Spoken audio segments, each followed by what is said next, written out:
Hello everybody, this is your boy the Almighty. I want to bring you this video, and this video is not a good one. But before I begin, don't forget to comment, like, share, and subscribe to this video. Don't forget to smash the likes, and make a comment in the comment section below, and let me know what you think of this video. Now, if you're hearing noise in the background, that's the TV. So the TV playing a program, and the program is definitely it's a. I mean, I can't describe the name of the program. The program is a program, but it's loud. So tune out the loud sound, and then listen to what I got to say about this Eagles football game. With the Eagles lost miserably, 21-17 to the Broncos. Broncos came to Philadelphia and won the game by 4 points, and most importantly, it snaps the 17-game winning streak. The Eagles were 17-1, now they're 17-2. And the statistics are not mind-boggling. So I'm going to go ahead and say this right quick. Rushing and receiving was okay, but rushing was bad. So let's get with the rushing. Jalen Hurts had 23 of 38, 280 yards, 7.4 yards per average, 2 touchdowns, 100 yards, 100.8 rating. Now rushing, Saquon Barkley was 6 to 30 yards, 5.0 average, 17 with the long, no score. Dillon was 2 for 12, 6.0. 8-9 with the long, no score. Hurst was 2 for 3, 1.5. 5-4 with the long, no score. And Shipper was 1 for 0, 0-0. Alright, receiving. Devontae Smith had the biggest game. He was 8 catches for 114 yards, 14.3 was the average, 52 was the long, no score. Barkley was 3 for 58 yards, 19.3 average, 47 was the long, 1 score. A.J. Brown was 5 for 43 yards, 8.6 was the average, 13 was the long, no score. Dawson was 1 for 24 yards, 24.0, 24-0. Goddard was 3 for 19 yards, or 6.3 average, 11 was long, 1 touchdown. The more 2 touchdowns he threw in this game. And Greg Calcaterra was 2 for 18 yards, 9.0, 11 was the long, no score. And Shipper was 1 for 4, 4.0, 4 was the long, no score. Greg Calcaterra got hurt. They say he hurt his He hurt a spleen. What a spleen? I forgot. It had something to do with a back. It's a muscle injury he suffered in the game, and he didn't come back no more in the rest of the game. So the Eagles were hurt. Definitely injuries all the way around, especially on the offensive line. And so now here's the defense. Zach Bond was okay. We're gonna go for tackle for loss, assist, sack, interception, for fumble. Okay. Zach Bond was 7.5100. Campbell was 6.5000. Ringo was 6.0000. Mitchell was 5 for 2, 0.00. Makuba was 4.2, 0.00. Uche was 2.0, 0.00. DeJean was 2.1, 0.00. Blankenship 2.1, 0.00. Ojomo was 2.2, 0.00.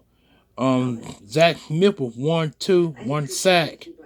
The Eagles only got 2 sacks in this game. Zach Bond 1 sack, and Smith with the other sack, 0.00. Jordan Davis 1-1, 0.00. Carter 1-3, 0.00. Ojuri was 1-2, 0.00. Hunt was 0-1, 0.00. And Young was 0-1, 0.00. Oh, here we go. Kick returns. Will Shipley with 3 for 86 yards, a 28.7 average, 37 with the long, no score. And Biffy with 2 for 44 yards, 22.0 with the average, 26 with the long, no score. And punt return, Dodson had 1 return for 15 yards, 15.0, 15 with the long, no score. And kicking, J.L. was 1 for 1, 31.0 with the average, 31 with the long, no blocks. And he was 2 for 2 with extra points.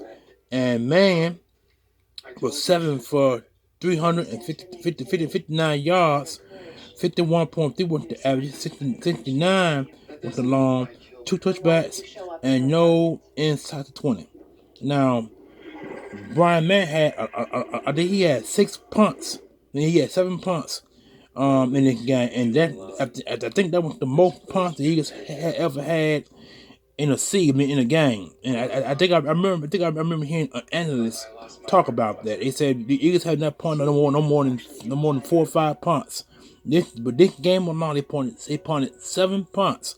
That's the most in a game in Eagles history from what I've heard. But as you can see, this overall game was sad, was pathetic. They I can't get mad at the Broncos because the Broncos came in with a game plan. They executed their game plan in the second half of the game. The Eagles were up 17-3 in the first half of the game. They had the lead, and they swindled the lead by the third quarter of in the second half. In the fourth quarter, it's like they gave up, and I really don't know how to picture this or how to memorize this. But this was a terrible game by the Philadelphia Eagles as a whole. 4-1. Now the Eagles are lucky to be 4-1. They I know 4-1 is a statistical win-lose margin, but the way they've been playing all year, the Eagles should be 1-4 or 2-3. The way they play this season, you know what I'm saying? So, a lot of the guys was hurt. Dan Dixon was hurt, got hurt again. He didn't come back no more in the game. Lane Johnson got hurt again. He didn't come back no more in the game. So the Eagles had a patchwork offensive line, pretty much. And when you have a patchwork offensive line, there's no rhythm. I mean, everybody got to come to the line and play the best they can possible without allowing sacks. Hurts got sacked 6 times in this game today. 6 times because most of the pressures came on Landon Dixon's side, and most of them came off Lane Johnson's side. That's how they got most of their sacks. And Cam Jerkins been playing hurt all year long because he had back surgery in the off season, so his back is not pretty much up to par. So now, the Eagles got to play the Giants in coming weekend, and which going to be in New York. Then they got to play another team, and then they got to play the New York Giants in Philadelphia. So the Eagles got 4 more games to play, and I forgot who the last team they had to play. But I tell you this here, whoever they play, the Eagles need to be at least Eagles need to be at least 7-1 before the bye week, because like I said, the bye week is week 9. Week 9 is the bye week. You know what I'm saying? So the bye week couldn't come any better. That'd be a good chance for some players to get injured, to get healed, healthy. You know what I'm saying? Lane Dixon need at least 2 weeks off to rest that leg, and then Lane Johnson he need to get that shoulder and the finger up to par, and then Cam Jerkins need to get his back well. So the bye week ain't gonna come no better. It needs to come. I wish it was this week, but it's not. The bye week not earlier. This time the bye week is in the middle of the week. This week coming up. So if the Eagles can go 7-1 before the bye week, then we're doing good. Either 7-1 or 6-2. Anyway, as long as we have more wins and less losses going to the bye week, that'll be great, because the Eagles need to heal. They really do, and everybody is hurt. The whole offensive line is hurt. I mean, there is no rhythm in the offensive line. Like I said, when players are in and out of a lineup, it messes up the rhythm of the offense. It really does. So when Jalen Hurts makes the call or gets the call from the sideline, once he diagnosed the play to the offensive line has to call the play to match Hurts' play. So that's where the right system is called. The right blocking schemes can go on in effect, either run or pass play. That would be fantastic. But the Eagles' offensive line is just completely they're in a disarray. In a disarray. To me, Landon Dickinson should not have played. None of this season. Should not have played at all. He should have been on injury reserve. to rest that leg up, let him come back after the bye week. And they should. And then Lane Johnson, when he got hurt with that next thing in the in week two game, he should have because he Lane Johnson's neck has been bothering him since the week 2 game. And when he got that thing, cause that when he got that stinger, you know what I'm saying? He shouldn't play no more at all. They should have let Fred Johnson play the majority of the snaps on his side, and then let Toff come in and play the right guard. That's what they should have did. I think if they had did that, the Eagles would have had some rhythm. But when you got players coming in out the lineup like they've been doing these last 4 or 5 games, that'll hurt the play call. It'll hurt the rhythm of the offensive line, the offensive plays. And then you ain't got no rhythm, no rhythm. Then the defensive line can bull rush, get to the quarterback, get to the running game, and get us negative yards against these plays. That needs to be worked on after the bye week. Because the way it's looking now, these guys gonna be in out the bye week, in out the lineup all year, all season long, up until the bye week. So we see what happens there. But that's my opinion on it. And the Eagles figure out some way to get back on course and win these games because the Broncos came in there. The Eagles, you know what? Here's the thing: the Broncos did not whoop the Eagles. They didn't whoop us at all. If you watch that whole game from beginning to the end, the Broncos did not whoop us at all. They really didn't.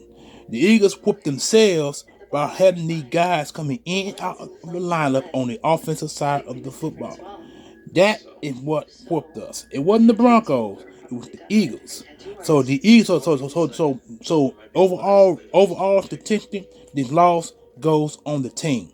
It's a team loss. You can't blame Hurts. You can't blame the receiver. You can't blame the running back. You can't blame the offensive line. You can only put the team at fault because the team should have executed better on the offensive side of the football to make things flow at a timely manner. But that wasn't the case. That wasn't the case. So that's my issue with this team until they figure out what they're gonna do next. Because like I said, New York Giants, we gotta go to New York, and New York defensive front is one of the best in the game. They're one of the best. And they gonna remember what happened the last time they played Saquon. Saquon ran all over them. It won't be the case this time around. This is a better defensive front by the New York Giants. And and they quarterback Jason Dot, whatever his name is, he playing pretty good ball. The Giants have won 2 games since he been in the lineup. So this could be a good game between Philadelphia Eagles and the Giants. This could be a good matchup. That's gonna be a matter of fact, it's a Thursday night game. So I don't think the Eagles is gonna play Landon Dickerson or Lane Johnson this coming week. They shouldn't do it. They need to let them guys rest and get some guys from the practice squad and get them on the active roster and get them prepared and ready to go in case something happens on the offensive side of football. So we see what happens there, y'all. We see what happens. But anyway, that's my output in this game. The Eagles lost the football game 21-17 against the Broncos in Philadelphia, which snaps the 17-game winning streak at home. They're now 17-2. Peace out, family.